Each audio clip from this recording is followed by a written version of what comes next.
I have never played a Castlevania game. Yes, sacrilege, I know. But it just never was really my cup of tea.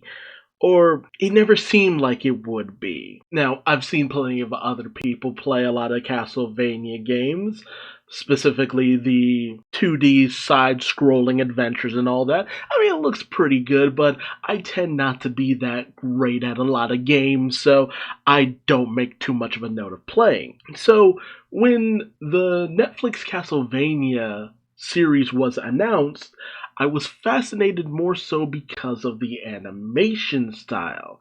And then I started taking a bit of an interest into the lore of the game world and the series behind it. And it's very deeply fascinating. There's a lot of depth, a lot of nuance, and I especially found it interesting because a lot of this series takes place around the time of Castlevania 3. And I wasn't sure why at first, but then I realized it's mostly because they wanted to focus on the story of Alucard, Dracula's son, and how the depth of his mother and the madness of his father would affect him and the world around him. That isn't to say that the story of the Belmonts is not uninvolved, because whenever Dracula is around, a Belmont naturally follows. And while it does in certain places seem like the Belmont Trevor takes a bit of a back seat towards the stuff for the Dracula family, the Tepish family, I should say. That's not really true. Honestly, it's pretty damn near dead even. And the speaker, or I guess you could call her a spellcaster, Saifa Belnades, is a fabulous character who is wildly powerful in how she casts her spells, and how the three of them come together in order to try to stop Dracula from basically wiping out the whole of Wallachia, which is the country that they live in, as well as the world. But it's not just that, and it's not just them. There are a plethora of different characters who become involved in all of this, because all of this is instigated by the church, knowing that the human wife of Dracula, practices science and all that, but they find it to be witchcraft. And so they burn her at the stake, which incurs the wrath of Vlad Dracula Tepish. And honestly, the relationship between Vlad and Lisa was so beautiful when it started. You really started to empathize with them, and as soon as the church done hex everything up, it's just like, they kind of had it coming. But there are a lot of people who are affected by what Dracula does, not just on the side of our heroes, or on the side of just the people who are caught in the crossfire of his demonic army, but those who are on Dracula's side as well. The two humans that he has in his employ who are willing to war against humanity, Hector and Isaac, who are main characters in other games but take vastly different directions. Hector, and especially Isaac, who learn the depths of humanity and vampire kind of like, and start to grow and develop as people far beyond their game counterparts, to be honest. And even the character of Carmilla, who is a female vampire who is scheming and wishes to usurp Dracula and all the people who follow with her, and the character Saint Germain, who is again vastly different from his video game counterpart, who goes down a wildly different direction. The one character from the games who didn't really make too much of a impact or a bit of involvement was the fact that there was a pirate of the Rhodes thief named Grant Dynasty who doesn't show up as part of the group, the main group who takes on Dracula, only for them to gender bend the character during the final season with Greta of Dynasty, who is unimaginably skilled, honestly. It's a bit of a shame, but I guess Trevor filled in the role of the normal human, I guess you could say, for the most part.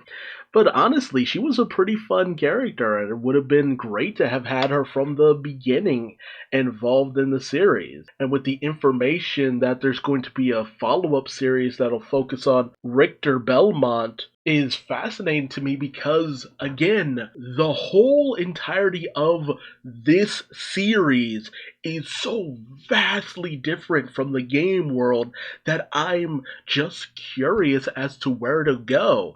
Because, the series that Richter shows up, Rondo of Blood, is kind of straightforward, but it makes me wonder if they're going to go into its follow up or kind of merge the two games with Symphony of the Night, which also features Richter but also features Alucard, and where Alucard will be going forward. And since a lot of the stuff that happens during Richter's time is where a lot of the explanation of Lisa, his mother, and her relationship to Vlad Tepes Dracula actually goes down, it's like, what more do you kind of have to tell at that point? Because all the major stuff involving Alucard has already been put out there. Because I kind of figured they would continue to follow along with the history of Alucard, because if they wanted to really start from the beginning, they would have started with Castlevania 1. So, but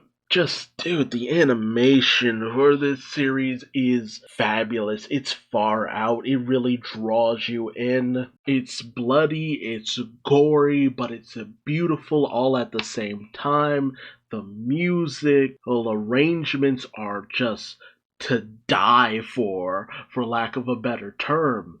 The character designs are fabulous and fantastic, even during the moments where, because I know a lot of people are kind of down on certain elements of certain seasons, like the first half of season 2 and most of season 3, most people didn't gel with because it was a lot more slower pace, a lot more talking, discussions.